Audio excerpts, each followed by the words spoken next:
All right, welcome everyone. Thank you for being here. And we are looking forward to an action party tonight.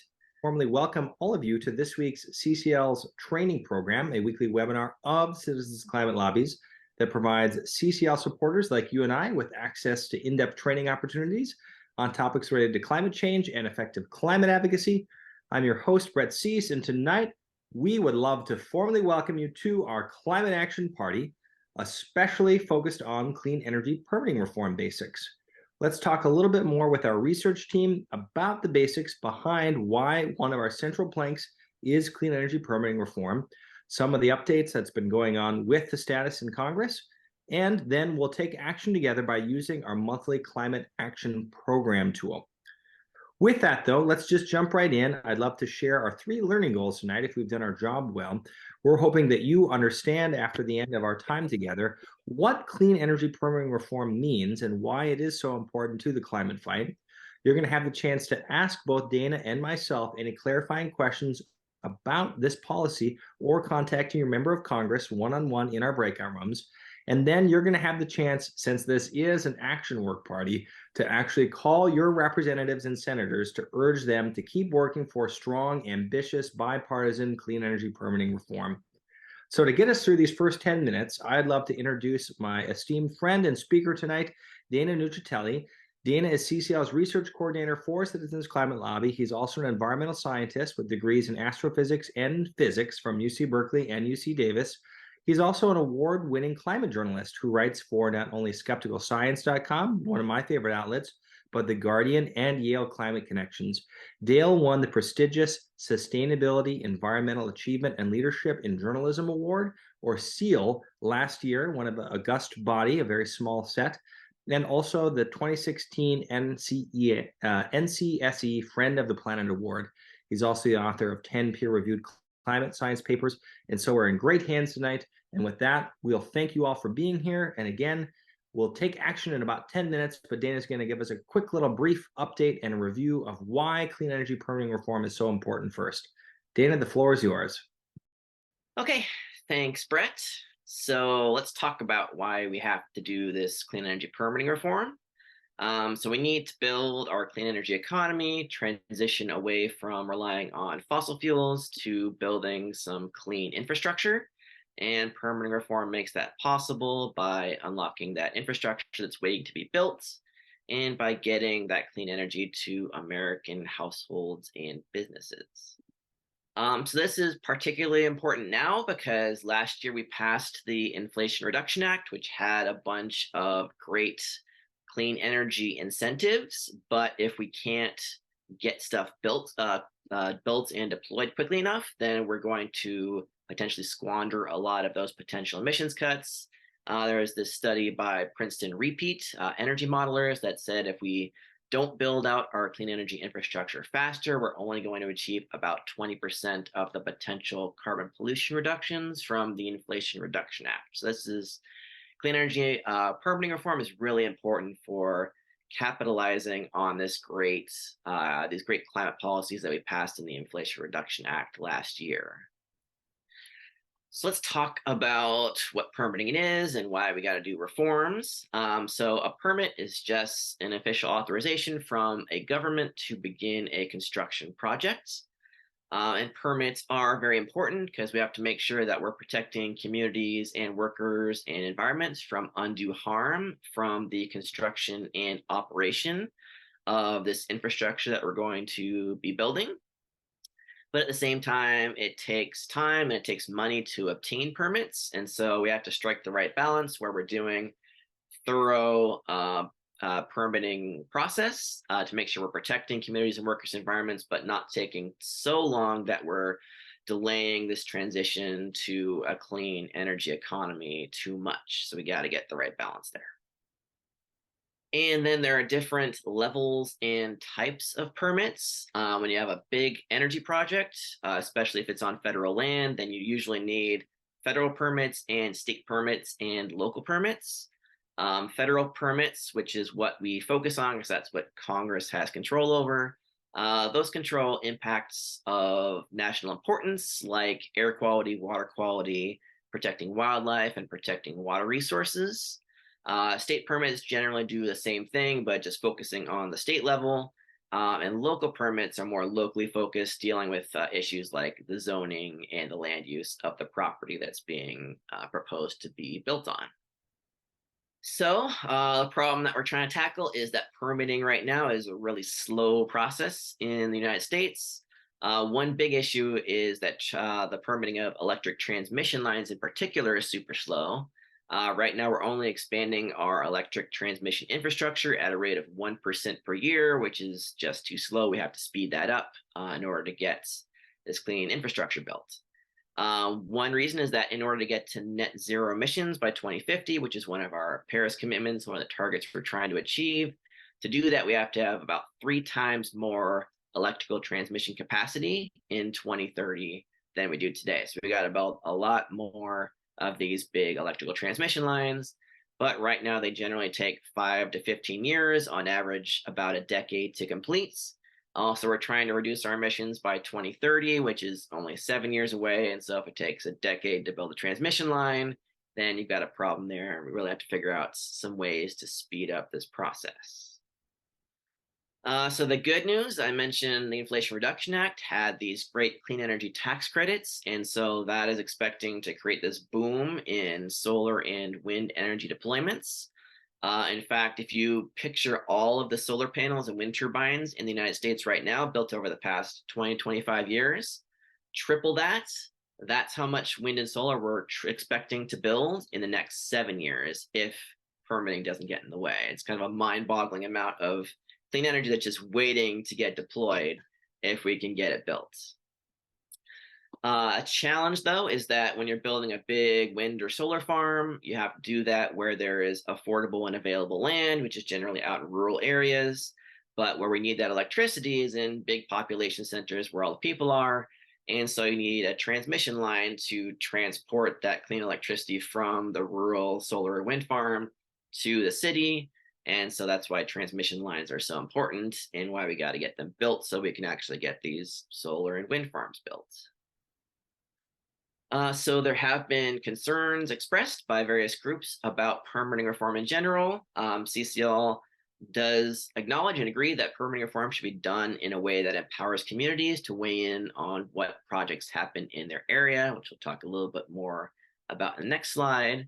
But it's also important that we build clean energy infrastructure faster for disadvantaged communities, because right now we've already got a whole bunch of fossil fuel infrastructure in place, like big coal power plants that are spewing a bunch of dirty air pollution into the air that the communities living near that infrastructure are breathing in right now. And so the faster we can deploy this clean energy infrastructure, the faster we can get rid of that fossil fuel infrastructure and provide cleaner air and healthier people in these frontline communities that are currently stuck near this dirty existing fossil fuel infrastructure.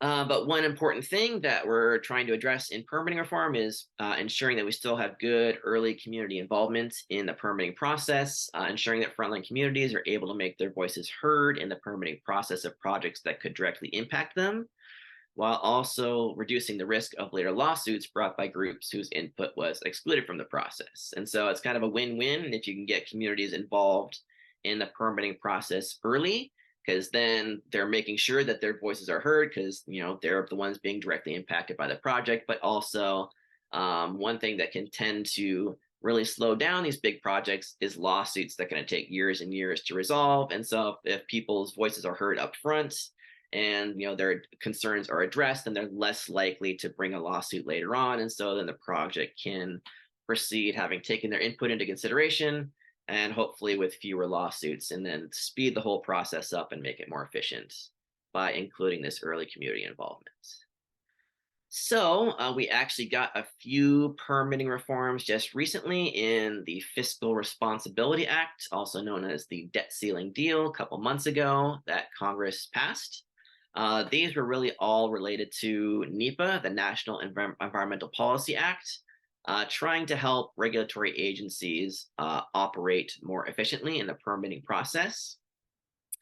So, for example, often when you have a really big energy project that you're trying to get permitted, there's often several different federal agencies working on the permitting of that project. and they can kind of sometimes not work very efficiently together. And so one way to improve that is to designate a lead agency. That lead agency is in charge of making kind of the final decision, and then the other agencies provide input for that lead agency. So it just helps them work together more efficiently because you have one agency that is the lead that's making the final decisions. So that was in the debt ceiling deal. Another good thing included in there was that when you have these multiple agencies working on the same project, that they all work together on one environmental document instead of each writing their own environmental document, in which case there's a lot of duplication and it's very inefficient. So if you have them all working on the same document, you're not duplicating efforts and it should save time. So that was in the debt ceiling deal. The debt ceiling deal also had some document time and page limits. So are these documents called environmental assessments, which are kind of permitting environmental reviews for moderately sized projects that have some potential environmental impact. So the debt ceiling deal set a limit of 1 year and 75 pages for those documents. And then there's environmental impact statements, which are really big ones for big projects that could have a significant environmental impact. Debt ceiling deal said those had to be done within 2 years and within 150 to 300 pages, depending on the complexity of the project. Another change was that project applicants who are applying for these permits, they can draft these environmental documents themselves, and then the regulatory agencies then have to review them and take responsibility for their accuracy. So that kind of takes a lot of the workload off of the federal agencies and gives it to, it's really going to be like third-party consultants who write these documents, and then the agencies make sure that they're actually accurate, but it should save time. And then finally, in the debt ceiling deal, it started the process of creating an online permitting portal where you can kind of track where in the permitting process a given project is. So that'll provide more transparency as to how efficiently the permit is moving through the permitting process, which is a nice thing. We like transparency in our permitting process. So that's what was in the debt ceiling deal. There is still much, much more left to do, including things outside of NEPA that haven't been touched on at this point. So that's why we're asking Congress, please get back to work and work on a second permitting reform deal that does some more stuff. This was a nice little start, but we still have a lot more that Congress needs to do on permitting reform. So specifically, these are the things that CCL supports on permitting reform. We want Congress to do something to add to America's capacity to transmit clean electricity. As I said, that's a really key bottleneck that is holding up the deployments of our clean energy infrastructure. So we need them to do something on transmission. So that was not yet included in the debt ceiling deal. So we need them to do that in the second round of permitting reform. I want them to speed up the approval of clean energy projects that are waiting to be built. So the NEPA changes did some of that. There are still some more things that they can do, but at least they somewhat addressed that concern of ours. And then the third thing we want Congress to do is make sure we're preserving communities' ability to make their voices heard on the environmental and other impacts of proposed energy projects by doing things to beef up early community involvement in the permitting process. That was not touched on in the debt ceiling deal at all. So that's another big thing that we still need Congress to do in a second clean energy permitting reform package that we're going to ask them to work on. So those kind of the main things. There's some other small things that we would like them to do, but those kind of the main points that CCL is targeting in clean energy permitting reform. So I'll stop there and hand it back over to Brett. That sounds great, Dana. So we're trying a new format tonight. You'll note that that was all under 15 minutes. And what we're going to do now is couple our education with an action. And so if you have already been tracking this month, we're really focused on making calls to Congress to continue to focus on getting additional clean energy permitting reform over the finish line.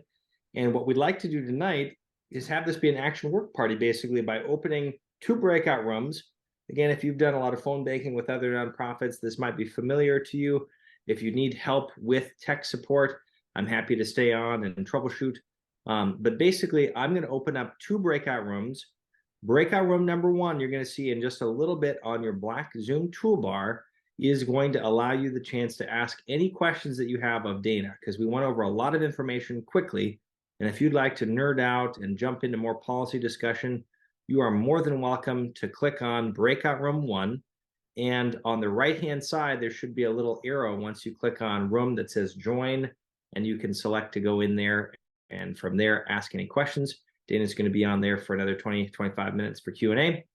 And then in breakout room number 2, I'm going to be available to answer any questions you might have about how to use the call tool.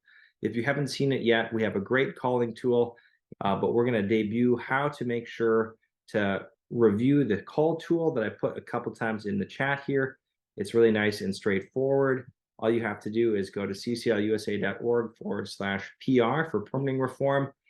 And here is the simple demonstration and an actual call of what this is going to look like. You go to that website, you enter your contact information as usual, and then before you actually make the call, you can preview the script that you can see right here for the suggested call with Senator Padilla. And when you're ready and you've reviewed any of the FAQs on that action page or the script and made it your own, you can click Call Me. So that's what I'm actually going to do. I'm going to have that call go through here on my phone, and I'm going to put it on speakerphone so that you can actually hear along with me. Please hold on to be connected to your member of Congress. So I answered my phone, and when I'm ready, I press the button 1. The voicemail or a call recipient to end the voicemail and proceed to the next call. Press star. All right, so I'm going to press 1 to start because I'm feeling ready. The office of Senator Klobuchar. Press 1 when you are ready to be finished. All right, so I pressed 1. It's connecting me. It might go through a little bit of a ring. The office of Senator Klobuchar could not be completed. This call is with the office of Senator Smith. And it skips over to the next one then. And I'll press 1. And here we go. It goes right to voicemail. For calling the office of U.S. Senator Tina Smith of Minnesota. If you've reached this message during normal business hours, then all of our lines are currently busy. Please feel free to leave us a message. Thank you again for calling. Here's where I can personalize my message. When you are finished, And when I'm done, I press star to advance to the next call. Hello, Senator Smith. This is Brent Cease giving you a call from Duluth, Minnesota. My zip code is 55812. Thank you so much for being a leader on climate change. I'm a constituent and a voter, and I'm calling today to specifically ask you to join forces with your colleagues on a comprehensive bipartisan permitting reform package that's going to include transmission, community engagement, and speed up the pace with which the U.S. builds and deploys new clean energy projects. If enacted, this is how important it is. Permitting reform legislation could reduce carbon pollution 12% by 2030 in this next decade. Thanks for taking action and have a great day. Then I press star. If you've already taken action, or if you would like to take action, we're encouraging you just to stay here in this main room, stay on mute, take action, and then party with each other. Rick's going to stay here in the main room. You can celebrate together. As soon as people are done, you can unmute and share how things went. You can share with Rick your favorite permitting reform discussion stories with your members of Congress. And that really is the rest of our program tonight. Thank you for listening to this episode of Citizens Climate Lobby's training program. You can tune into more episodes anywhere podcasts are available. Inspired by what you heard today?